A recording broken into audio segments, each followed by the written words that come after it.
जो बिहार कांग्रेस की आधार भूमि होती थी, उस बिहार से सोनिया के दौर में कांग्रेस खत्म हो गई। गुजराल के समय में चार्जशीट फ्रेम हो गया लालू पर और चार्जशीटेड लालू हुए, एफआईआर लालू पर हुई। उस समय देवेगौड़ा प्राइम मिनिस्टर थे। अडानी के मामले पर कांग्रेस उत्पात मचा रही थी, सदन चलने नहीं दे रही थी, लेकिन पूरे संसद में विपक्ष ने अडानी के मामले पर कांग्रेस का साथ देना छोड़ दिया। इसीलिए केजरी तुष्टीकरण की बात नहीं करते और केजरी को लगता है कि तुष्टीकरण का वोट तो उनके पास हर हाल में आएगा यदि कांग्रेस कमजोर रहेगी तो। नमस्कार, कैसे हैं आप? महाराष्ट्र चुनाव के बाद एकाएक देश का राजनीतिक मौसम कैसे बदलने लगा? महाराष्ट्र में तो मौसम यूं बदलता नहीं है, लेकिन दिल्ली में मौसम का बदलाव हमेशा चर्चा में होती है। हरियाणा में के चुनाव ने कांग्रेस की बेचैनी बढ़ाई, महाराष्ट्र ने पूरी एनडी अलायंस को हिलाकर रख दिया। महाराष्ट्र चुनाव परिणाम में ममता बनर्जी की कोई भूमिका नहीं थी, लेकिन चुनाव परिणाम आते ही ममता ने यह कह दिया कि वो एनडी ब्लॉक की अगुवाई करने के लिए तैयार है। मुंह खोल करके ममता बोली, आमतौर पे इस तरह के प्रस्ताव को कोई स्वीकार नहीं करता, लेकिन ममता ने जो ही कहा कि वो एनडी गैंग की अगुवाई करेगी, वो पार्टी ने मैदान में कूद गई जो अब तक सोनिया के विरोध में कभी खड़ी नहीं हुई, जो कांग्रेस के विरोध में खड़ी नहीं हुई।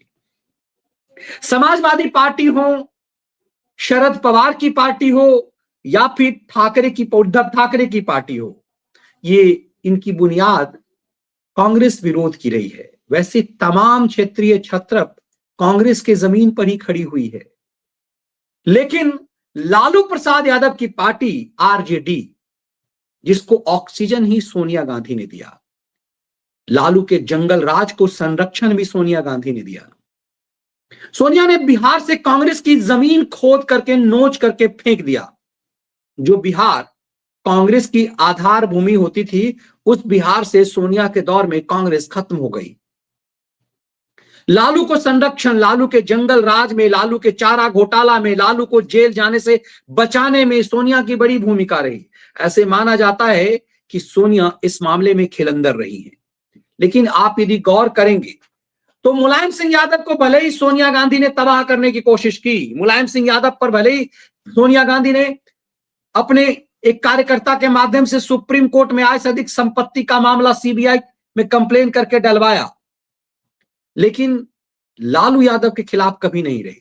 सोनिया मायावती को तबाह करने के एजेंडे में रही, सोनिया ममता बनर्जी के कब्र खोदने में रही, लेकिन सोनिया ने कभी लालू को तंग नहीं किया। लालू के खिलाफ जितने भी मुकदमे हैं, चाहे वो चारा घोटाला का मामला हो या फिर कोई और मामला, वो सोनिया के संरक्षण में नहीं हुआ, सोनिया ने नहीं कराया। चारा घोटाला तब हुआ जब लालू इस अहंकार में थे कि उन्होंने देवेगौड़ा को प्राइम मिनिस्टर बनाया, उन्होंने इंद्र कुमार गुजराल को प्राइम मिनिस्टर बनाया। गुजराल के समय में चार्जशीट फ्रेम हो गया लालू पर और चार्जशीटेड लालू हुए, एफआईआर लालू पर हुई। उस समय देवेगौड़ा प्राइम मिनिस्टर थे। तो कहने का मतलब है कि लालू को इस बात का भरोसा है कि सोनिया ने उसे कब्र नहीं खोदा, लेकिन बिहार में वजूद खत्म होने के दौरान सोनिया ने कांग्रेस का पिछलग्गू बना दिया लालू को, और लालू सोनिया गांधी का नाम कभी नहीं लिया। लालू ने हमेशा सोनिया को मैडम ही कहा और राहुल गांधी को बच्चे की तरह व्यवहार करते रहे। हाल में तो लालू राहुल गांधी के बारात में जाने के लिए ललायित थे। लेकिन ऐसा क्या हुआ कि एकाएक लालू यादव ने राहुल गांधी को घोड़ी पर से उतार कर गिरा दिया है और लालू ने कहा, हाँ, ममता बनर्जी अगुवाई यदि करेंगी एनडी गैंग की तो हम उनके साथ हैं। तमाम क्षेत्रीय छत्रपों ने ममता के साथ खड़े होने की बात कर कांग्रेस की कब्र खोद दी है। ऐसा क्या हुआ, ऐसा क्यों हुआ कि तमाम क्षेत्रीय छत्रप एकाएक ममता बनर्जी पर अपना भरोसा जताने लगे और सबने यह कह दिया कि ममता एनडी गैंग की अगुवाई करे। शरद पवार, उद्धव ठाकरे, अखिलेश यादव, लालू प्रसाद यादव से लेकर के जगन मोहन रेड्डी तक। जगन मोहन रेड्डी ने कहा कि यदि कांग्रेस अगुवाई नहीं करे, कांग्रेस यदि बैक में रहे तो हम भी एनडी गैंग के सदस्य हो सकते हैं। तो सवाल यह है कि ममता के इस प्लान सबको क्यों भा गया, और ममता का प्लान ये भाते ही सोनिया कहां गायब हो गई? जरा इस खौफ को समझिएगा, इसकी वजहें क्या है। जब संसद में शीतकालीन सत्र चल रहा है, एकाएक कांग्रेस के एजेंडे से पूरा विपक्ष गायब है। अडानी के मामले पर कांग्रेस उत्पात मचा रही थी, सदन चलने नहीं दे रही थी, लेकिन पूरे संसद में विपक्ष ने अडानी के मामले पर कांग्रेस का साथ देना छोड़ दिया। कांग्रेस के साथ अब इस मुद्दे पर कोई नहीं है। अखिलेश यादव ने संभल का मामला थाम लिया, समाजवादी पार्टी संसद में संभल करती रही और कांग्रेस के साथ कोई दिखाई नहीं दे रहा था। तब समझ में आता है कि कांग्रेस के साथ ये खेल हो क्यों रहा है। ऐसा क्या हो गया कि एकाएक संभल के मामले में सब के सब कांग्रेस से अलग हो गए, सब अडानी मामले में सब अलग हो गए।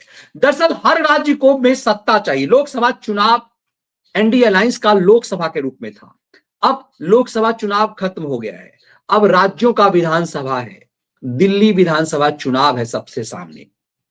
केजरी को लगता है कि दिल्ली में यदि कांग्रेस के साथ वो रहे तो उन्हें उनका वोट खुद ही बट जाएगा और बीजेपी के पक्ष में मुहिम बन सकता है, हिंदू वोट पोलराइज हो सकता है महाराष्ट्र की तरह। इसीलिए केजरी तुष्टीकरण की बात नहीं करते और केजरी को लगता है कि तुष्टीकरण का वोट तो उनके पास हर हाल में आएगा यदि कांग्रेस कमजोर रहेगी तो।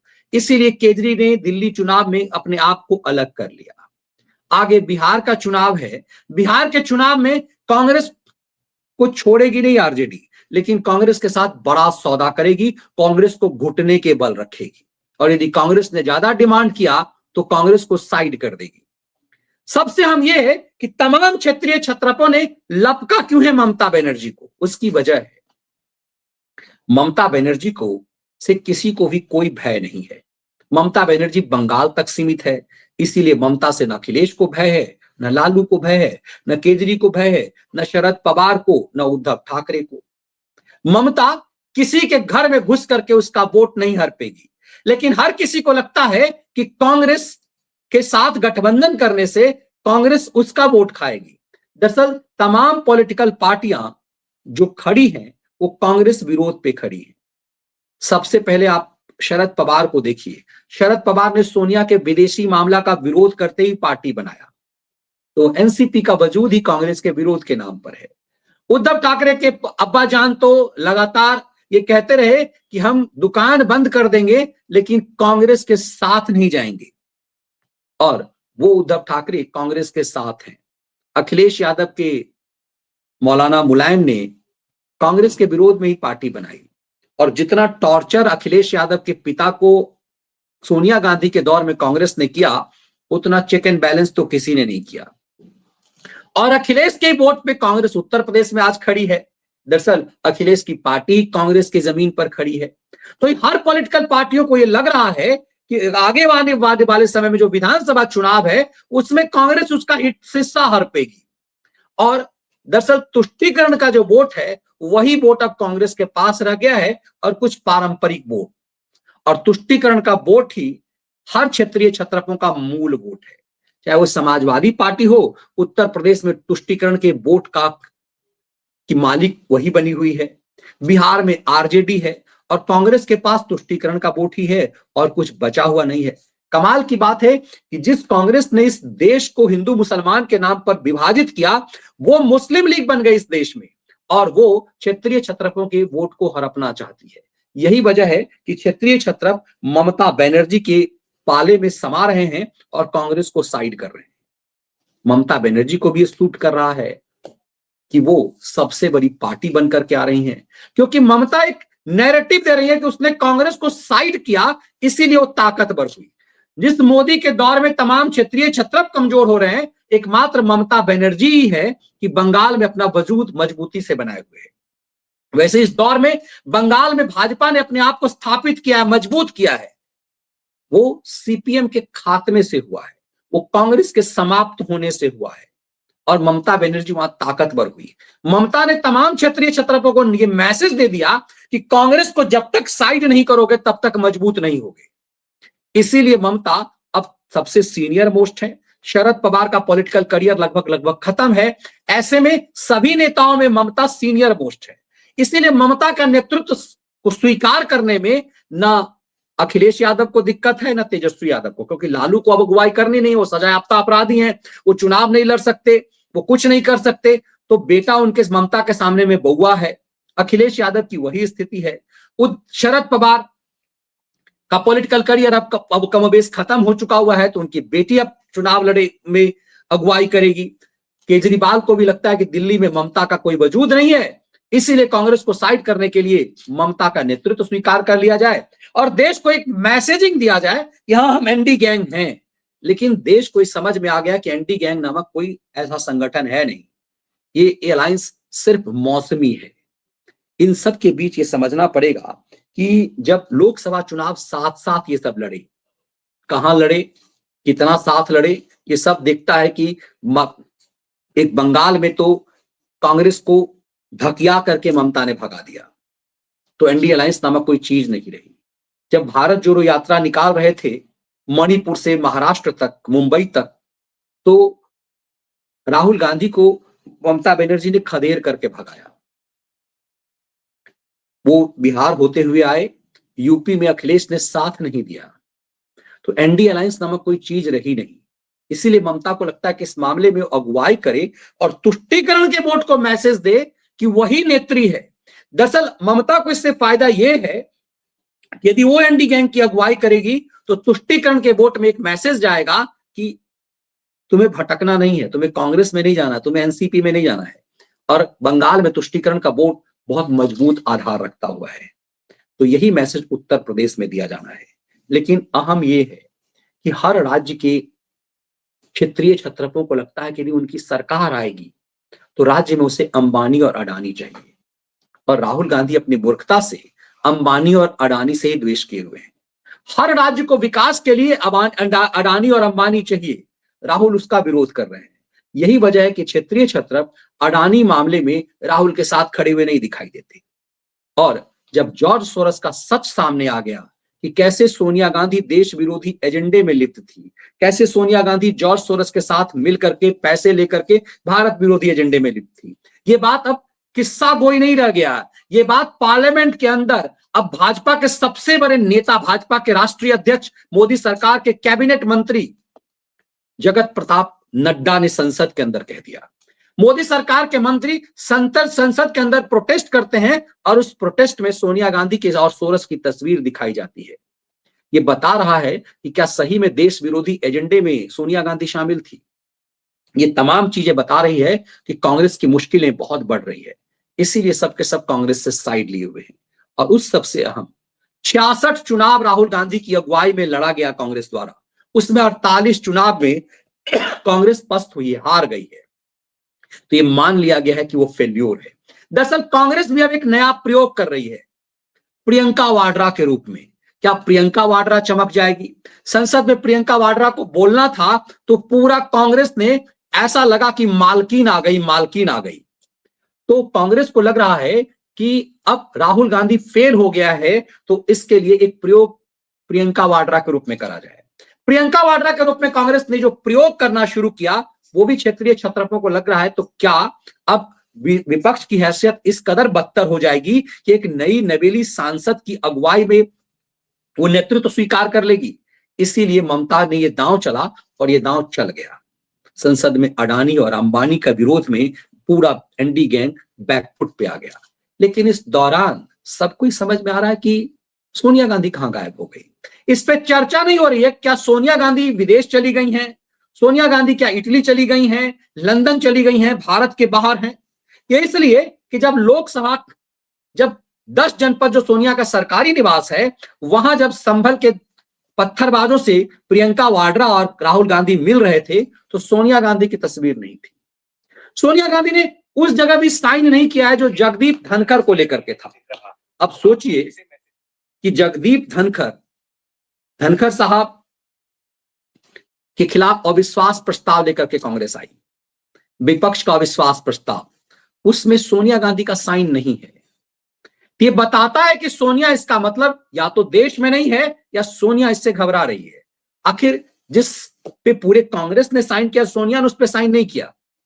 तो क्या सोनिया देश छोड़ के भाग चुकी हुई है, सोनिया देश में नहीं है? ये बड़ा सवाल है।